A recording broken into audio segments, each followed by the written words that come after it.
Contoh ya, Anda pernah nggak dengar riwayat surat Ad-Duha menggunakan hukum madid? Mufa'alatun mufa'alatun fa'ilatun tala'al badru alaina wad-duha wal laili idza saja. Pernah nggak? Bapak Ibu sekalian, hampir tidak ada masyarakat jahiliyah pada masa itu yang tidak bisa bermusik. Semuanya ada. Jadi kalau yang tidak bisa itu Pak Ibu cuma bisa dihitung dengan jari.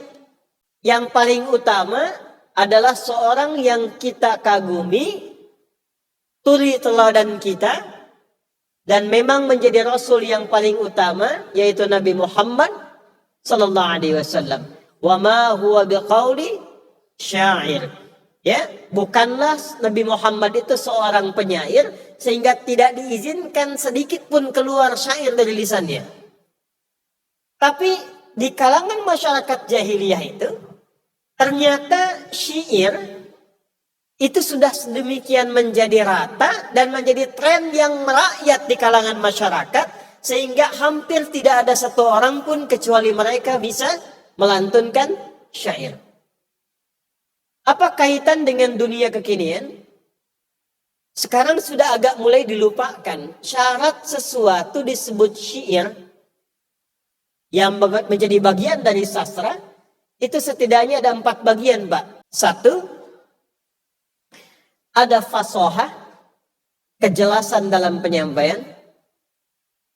2, ada khayal, daya imajinasi yang kuat. 3, ada uslub, ya, ada uslub, gaya penyampaian yang menarik. Dan yang 4, ini yang jarang menjadi catatan, ada musik. Keempatnya nanti melahirkan 16 rumus yang kelak dikumpulkan dalam disiplin ilmu arud, yang rumus ini berisi notasi-notasi. Contoh, ini saya berikan gambaran dulu ya, karena masih kurang lebih 25 menit ke depan. Ada rumus pertama disebut dengan tawil. Ini untuk menunjukkan gambaran tentang sesuatu yang, mellow, ya.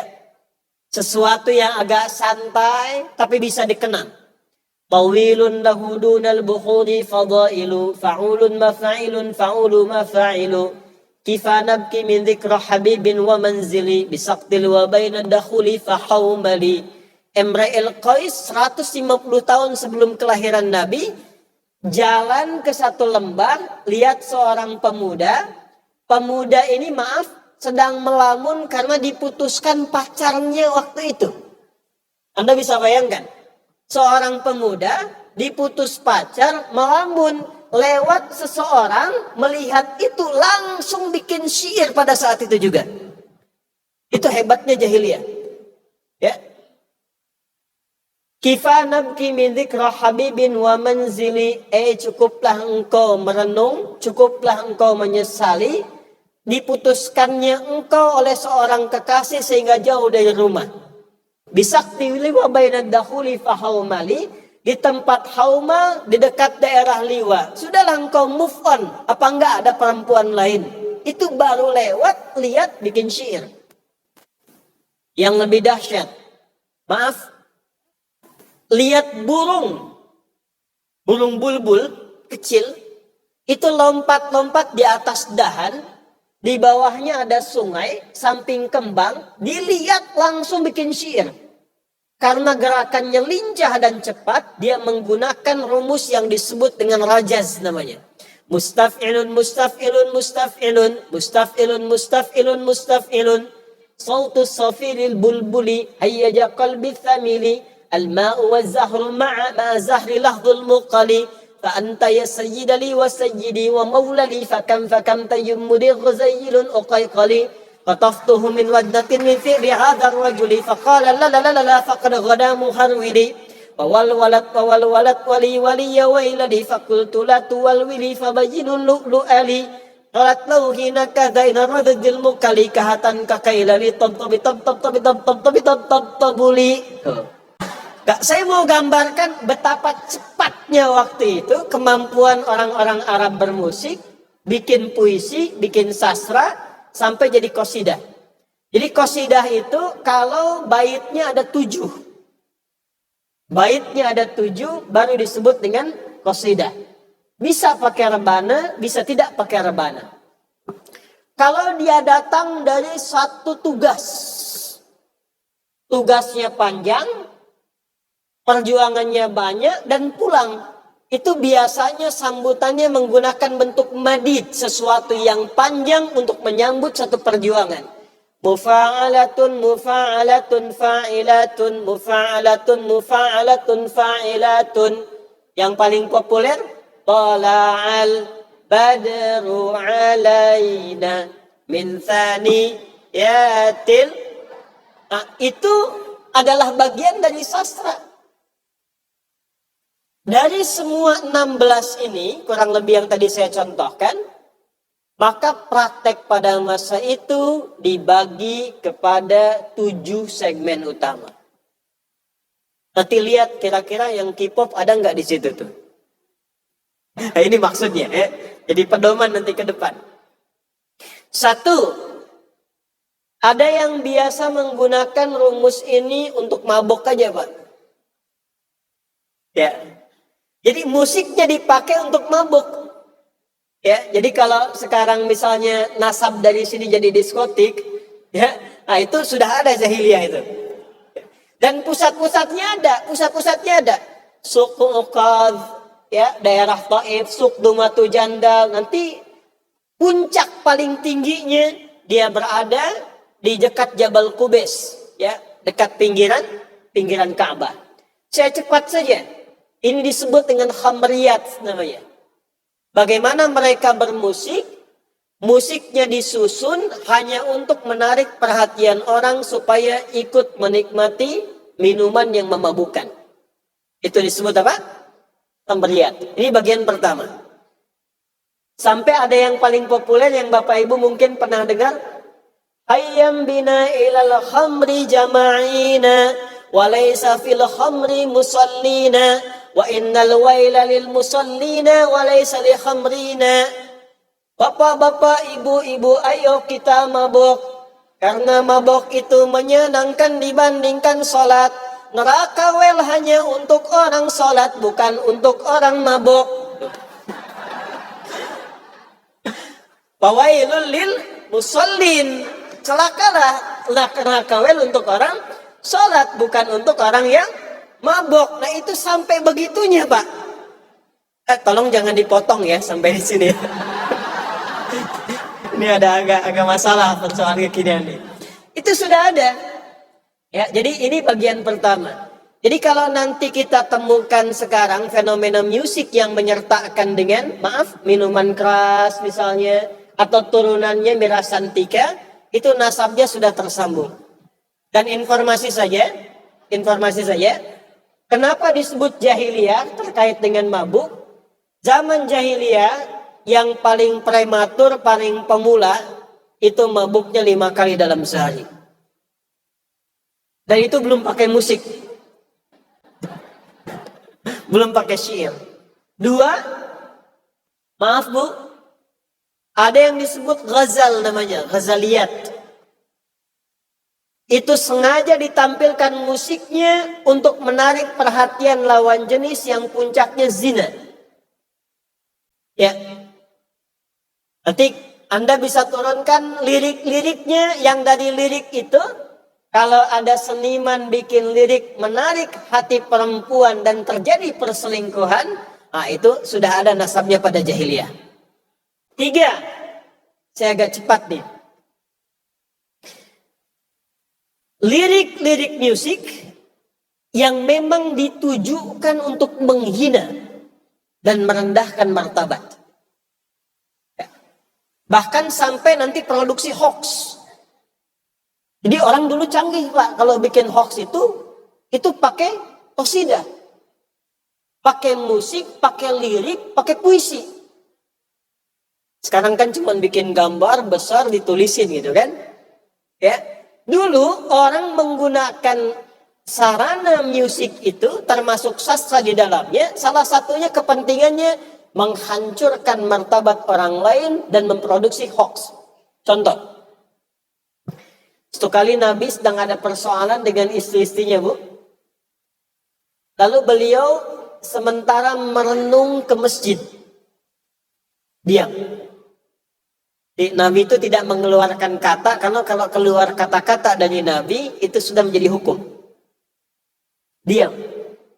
Saat diam kemudian di masjid, tiba-tiba ada orang yang melihat, lantas mengambil kesempatan itu untuk menyebarkan hoax. Dia keluar melihat itu, langsung membawa pasir, dia lempar-lempar ke atas, dia katakan, Muhammad sudah menceraikan istri-istrinya. Muhammad sudah menceraikan istri-istrinya. Melihat itu, dan itu disampaikan dengan kalimat musik tadi, dengan syair tadi. Umar langsung melihat dan mengatakan, berteriak dengan kencang, tidak benar. Nabi tidak menceraikan istrinya. Nabi tidak menceraikan istrinya. Dan turunlah kemudian respon Allah dengan turunnya Quran surah keempat An-Nisa di ayat ke-82. Wa idza ja'ahum amrun minal amni awil khaufi adza'u bih. Kata Allah, tipikal masyarakat sakit, tolong catat ini. Tipikal masyarakat sakit itu gemar bikin status, gemar bikin posting dalam keadaan apapun.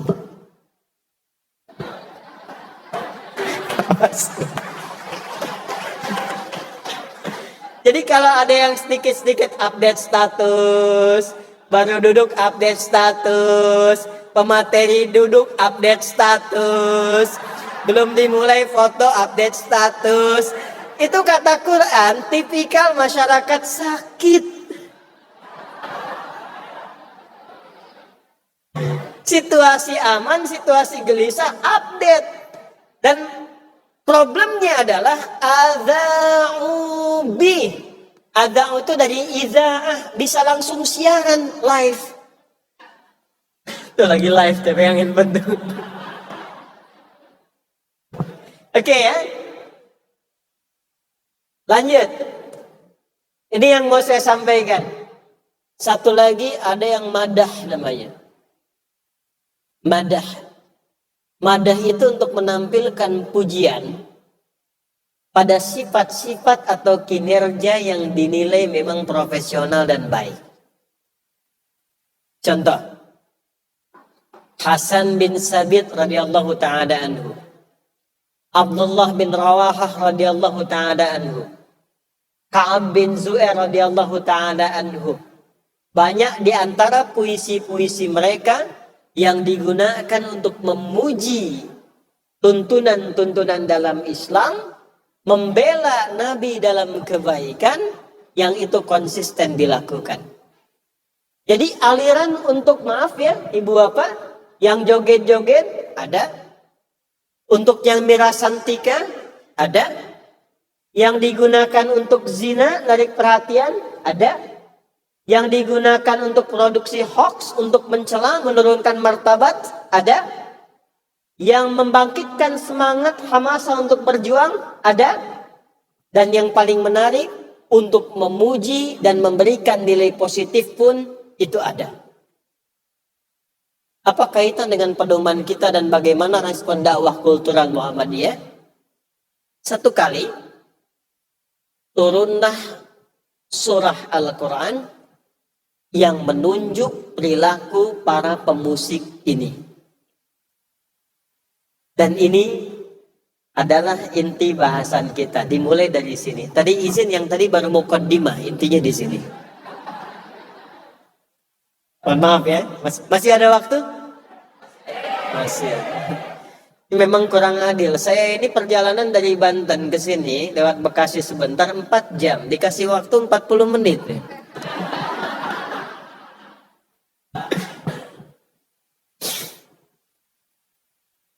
Jadi saat tatkala fenomena musik di masyarakat dengan ragamnya itu terjadi, Allah menurunkan satu surah, yang surat ini bukan hanya menyebut tentang perilakunya, tapi langsung menunjuk orang-orang dan genrenya.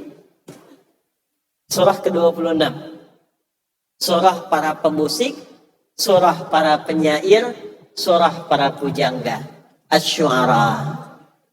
surah para pemusik, surah para penyair, surah para pujangga. Asy-Syu'ara.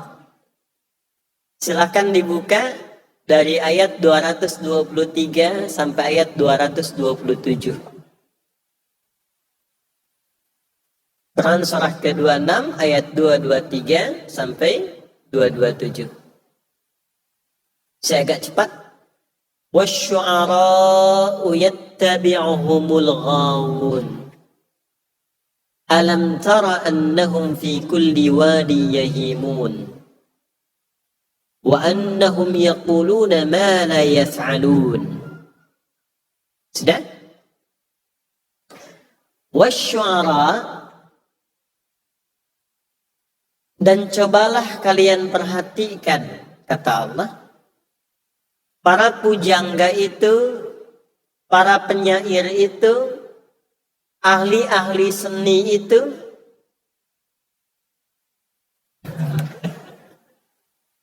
yattabi'uhumul ghawun. Para pengikutnya seringkali nggak jelas katanya.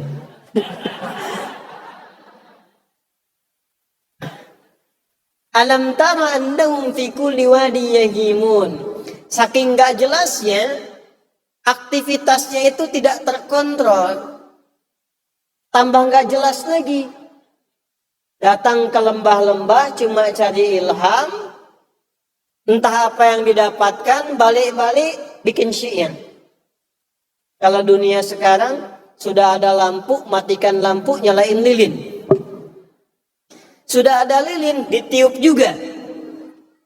Ya, untuk menghasilkan satu inspirasi dan melahirkan sebuah karya seni. Belum selesai ayatnya. Ini poinnya. Wa annahum yaquluna ma la yaf'alun. Tapi enggak konsisten, dilakukan tidak, dialami juga tidak, disampaikan tapi tidak memberikan manfaat. Ketika ayat ini turun, 3 orang yang tadi saya sebutkan semua langsung mengadu kepada Rasulullah dan meminta kepastian hukum tentang statusnya. Dan disinilah kemudian turun tuntunan tentang dakwah kultural terkait dengan seni budaya. Ya Rasulullah, Allah kan maha tahu kalau kami juga pekerja seni, kata Hasan bin Thabit. Jelas ayat yang pertama tadi memberikan hukum celaan. Memberikan hukum ya sesuatu yang tidak disukai, bahkan ada unsur keharaman di dalamnya. Karena sebagian tafsir ulama itu memberikan satu catatan penting. Kebanyakan pegiat seni di era jahiliyah itu rata-rata itu memiliki setan khusus di sampingnya. Jadi di antara tirakatnya itu mereka memanggil jin yang kelak disebut oleh mereka sendiri sebagai setan pribadinya. Jadi kalau sekarang ada pengawal pribadi, kalau mereka ada setan pribadi itu. Izin mas ya. Enggak, ini serius. Kalau saya spesialisasi bahasa Arab. Dan di antara cabangnya tentang sastra, di adab, ya. Jadi kalau kita ngaji bab adab itu masuk kepada bab tentang puisi, itu pasti ada kalimat yang sangat populer. Likulli syairin saitanuhul khas. Setiap penyanyi pujangga itu punya setan khusus. Satu. Sehingga catatan ulama mengatakan, jika ada seorang penyair di era jahiliyah itu sudah dipastikan rata-rata inspirasinya didapatkan dari jin-jin yang dipanggil oleh mereka. Tolong garis bawahi dulu ya. Hasan bin Thabit, Abdullah bin Rawahah, beberapa yang lain mengadu sedih kepada Nabi dengan mengatakan, ya Rasulullah, wahai Rasulullah, Allah itu sudah tahu status kami. Kami bagaimana? Apakah masuk dalam yang dicela tadi atau tidak? Maka perhatikan komen Nabi. Turunlah ayat susulan setelah itu dengan mengatakan, lihat kalimatnya, illalladzina amanu. kecuali para pegiat seni yang punya iman dalam dirinya.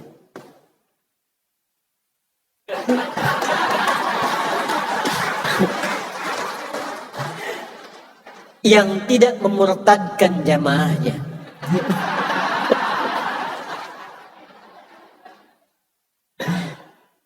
Awas poin, lihat catat baik-baik. Illalladzina amanu, kecuali pegiat seni yang punya iman dalam dirinya. Satu, perhatikan. Dua, teruskan. Dan dia membuktikan imannya membuat karya seni yang mengandung amal soleh.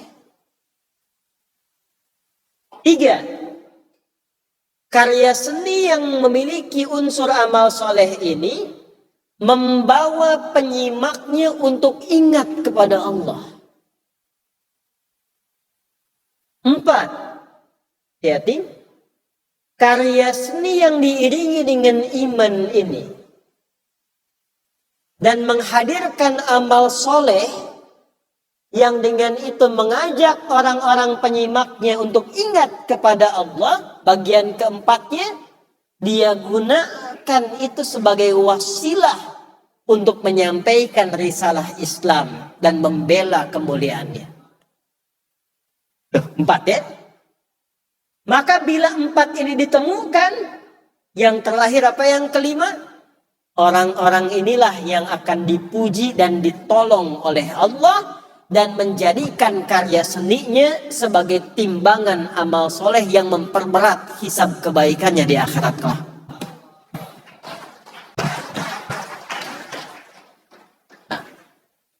Jadi ayat ini sekaligus mengkonfirmasi bahwa Islam itu tidak anti dengan seni.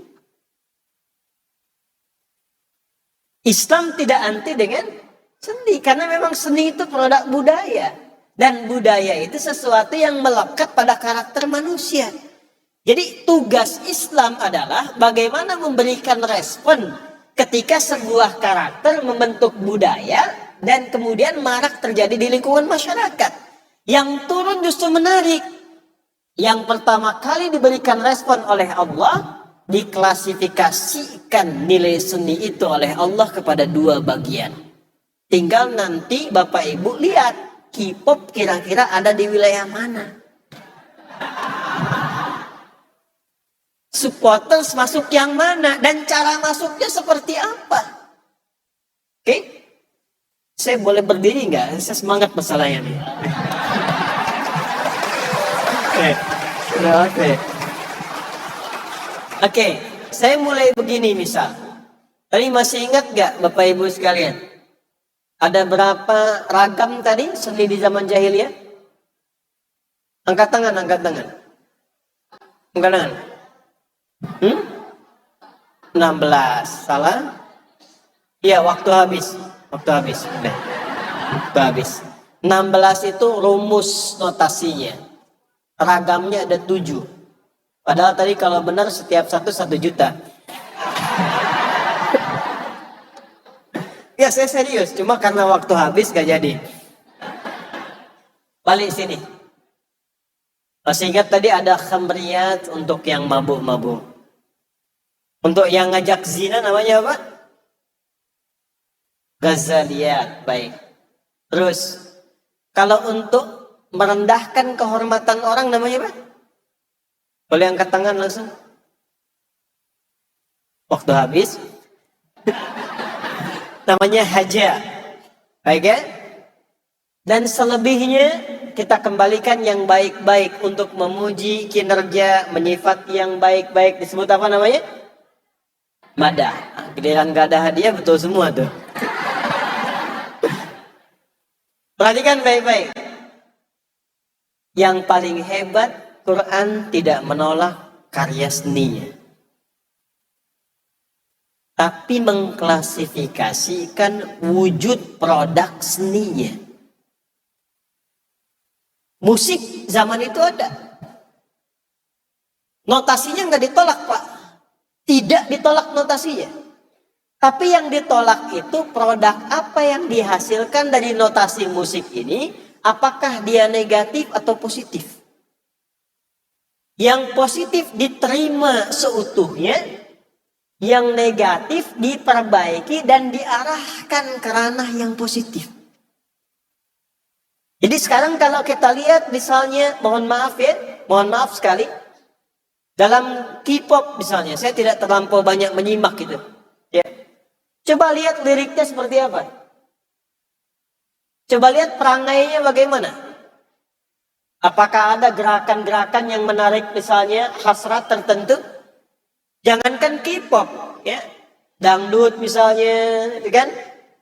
Kalau begadang jangan begadang, itu masih netral lah, ya. Tapi kalau cinta satu malam kan itu sudah beda, gitu ya. Baik, lihat sini, lihat liriknya. Satu, kita ambil pedoman. Lihat bagaimana irama itu memberikan dorongan frekuensi tertentu kepada diri kita untuk menggerakkan bagian tubuh. Apakah ada sesuatu yang melahirkan hasrat? Apakah mendorong kita untuk, maaf sekali, terjebak pada keadaan yang dengan itu kehilangan kesadaran akal?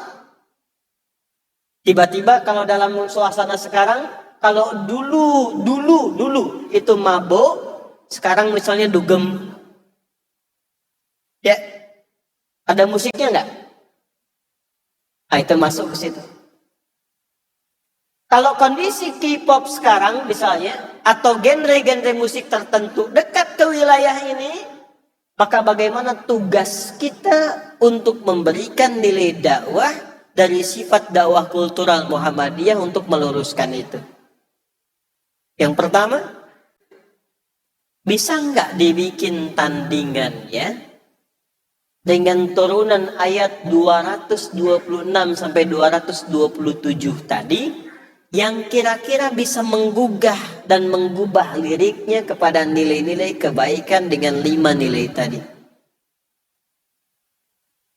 Pak, Ibu, iramanya K-pop. Oke? Liriknya ganti pakai lirik-lirik Muhammadiyah Aisyah misalnya. Gerakannya dikurangi pada sesuatu yang ditoleransi misalnya. Dan berikan 3 pesan utama di dalamnya. Iman. Bikin lirik yang memberikan pengingat kepada Allah. Wa dzakarallaha katsiran. Bikin lirik yang melahirkan kreativitas amal soleh. Ini di Muhammadiyah ada gerakan apa sekarang? Ya, gerakan wakaf pendidikan. Bisa nggak bikin lirik dari musik yang keluar dari situ menggerakkan orang untuk berwakaf di bidang pendidikan? Satu.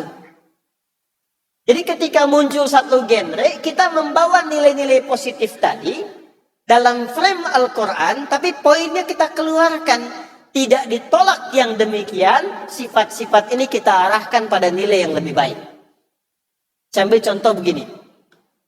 Kita sebelum ke era kini ya. Saya ambil contoh gini Bu. Pak, izin ya, mohon maaf. Tadi saya sebutkan notasi rojas. Mustafilun, mustafilun, mustafilun, mustafilun, mustafilun, mustafilun. Orang dulu lihat burung langsung bikin syair. Ulama berpikir, gimana caranya metodologi dengan notasi ini jadi bermanfaat dan tidak digunakan untuk sesuatu yang abai lagi. Lihat ini bikin puisi, lihat toilet bikin puisi, lihat sapi bikin puisi. Ulama kemudian membawa pakem itu dan diarahkan untuk menguatkan metodologi dalam pembelajaran dasar-dasar disiplinmu keislaman. Contoh, Ibu tahu Alfiyah? Bapak tahu Alfiyah ya? Wah, ini problem nih.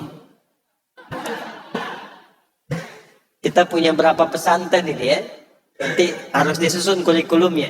Jadi kalau kita mulai kemudian dengan di Nahu ya, Nahu, kalau kita mulai misalnya dari tahapan pertama, tahapan kedua, tahapan ketiga, tertingginya nanti ada Alfiyah namanya. Di antara alfiyah yang paling populer itu disusun oleh namanya Ibnu Malik. Syarahnya Ibnu Aqil. Menyusun itu jumlahnya 1002 bait. Itu sebetulnya transformasi notasi zaman jahiliyah. Diganti liriknya untuk lirik pembelajaran dalam kurikulum gramatikal bahasa Arab. Rumusnya sama. Mustaf'ilun, mustaf'ilun, mustaf'ilun, mustaf'ilun, mustaf'ilun, mustaf'ilun. Kalamuna lafzun mufidun kastaqim wasmun wa fi'lun thumma harfunil kalim wahiduhu kalimatun wal qawlu am wa kilmatun biha kalamun qad yu'am bil jarmi wat tanwini wan nida wa al wa musnadin lil ismi tamyizun hasal bi tafa'al ta'ata wa ya if'ali wa nuni aqbilan fi'lun yanjali. Misal itu hafal 1002 bait dengan metode notasi tadi, seketika menjadikan orang yang hafal itu jadi paham nahu dalam hitungan yang singkat. Sudah.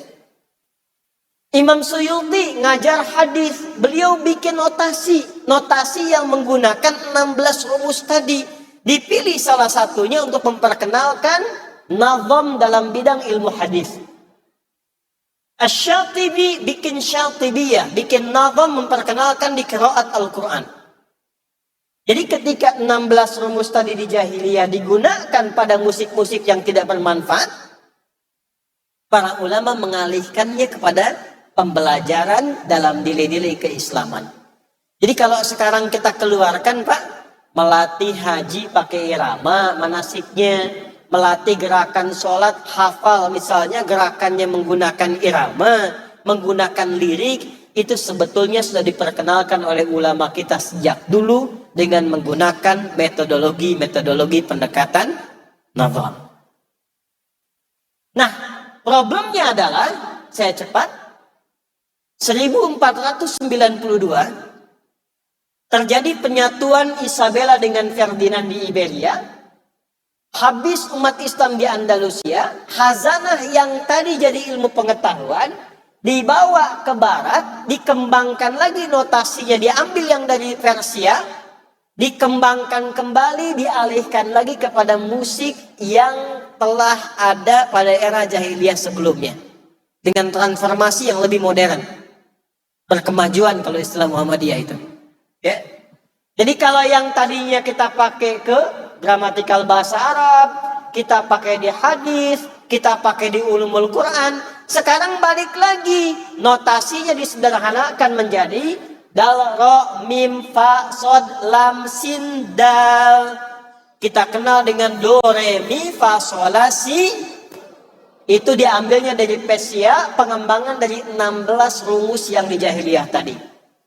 Ditarik kemudian dikembangkan jadi beberapa alat, masuk ke gitar, masuk ke piano, masuk ke beberapa rumus alat musik. Bagaimana bunyi notasinya? C, D, E, F, G, A, B, C, G, A, B, C, D, E, F, G, D, E, F, G, A, B, C, D, A, B, C, D, F, G, A, F, G, A, B, C, D, E, B, C, D, F, G, A, B, F, G, A, B, C,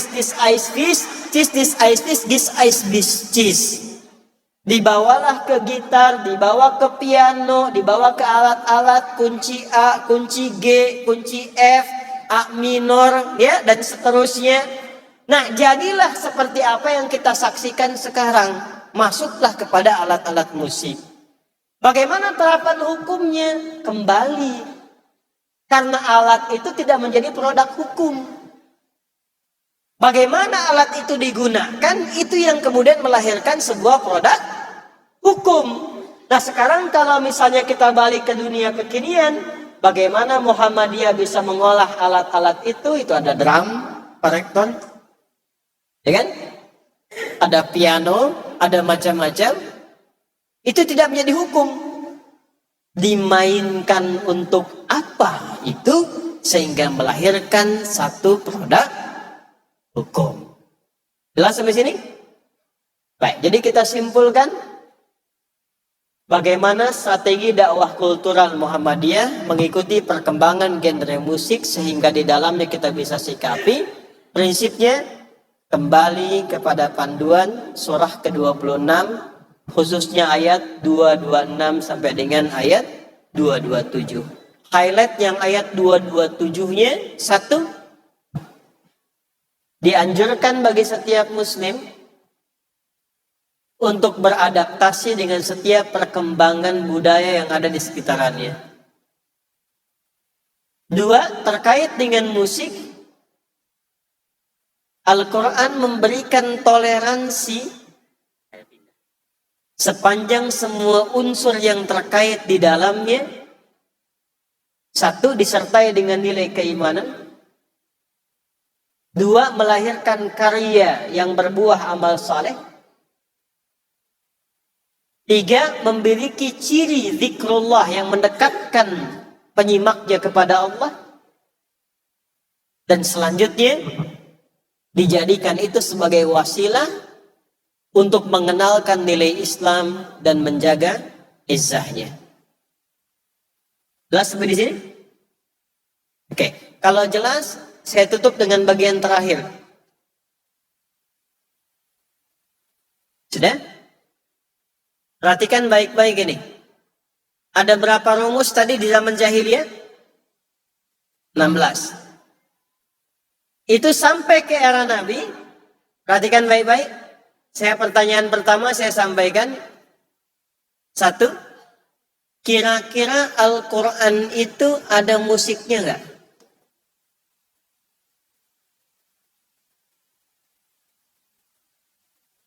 Sudah kelamaan, wallahu a'lam gitu ya. Perhatikan baik-baik. Irama yang keluar dari Al-Quran dan adzan itu tidak disebut dengan musik. Sudah? Sudah? Musik adalah suara yang menghasilkan irama selain dari Al-Quran dan adzan. Nanti kita perdalam ya, kita perdalam. Karena suara yang keluar dari Al-Quran itu murni yang Allah anugerahkan sesuai karakter bawaan yang ada pada diri setiap manusia. Itulah diantara mukjizat Al-Quran. Dipelajari dengan tajwid akan mengeluarkan bunyi yang berirama sesuai dengan karakter penuturnya. Jadi bapak ibu nggak pakai lagu apapun akan keluar sebuah irama dan kita akan tahu, oh ini kayak Cepu nih. Ini yang ngaji Syekh Sudes nih. Ini yang ngaji Ustadz Adi nih. Karena uniknya Quran itu memaksa bagian unsur suara di tubuh kita untuk mengeluarkan semua bagian-bagiannya.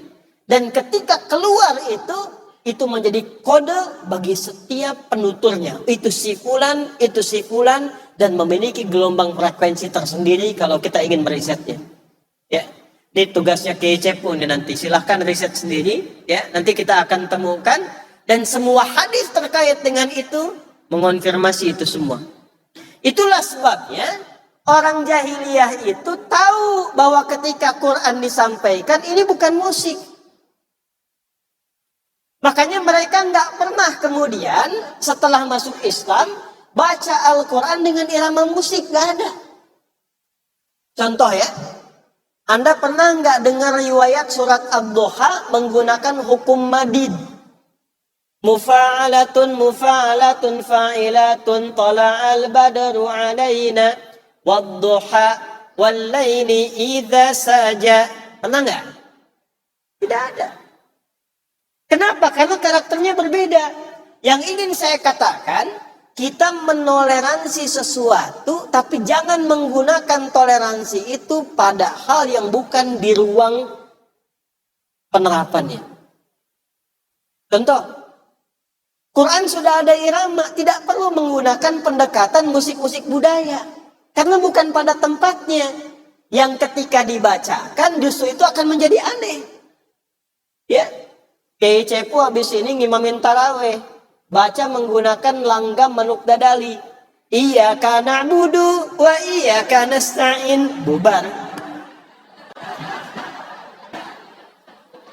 Jadi ini penting harus saya tutup supaya nanti tidak ada irama keyboard, tidak ada langgam Sunda yang digunakan untuk membaca Al-Quran karena bukan pendekatan di dalamnya. Ya, saya nggak mau ada kader Muhammadiyah diundang tiba-tiba baca Quran pakai langgam dangdut misalnya, ya. Atau popnya Ariel, alam nasroh laka sodorok. Nah itu pasti bubar itu. Ya. Saya kira itu dulu sebagai pengantar dari apa yang bisa disampaikan. Mudah-mudahan garis besarnya bisa diambil. Nanti kita diskusikan pada sesi yang mungkin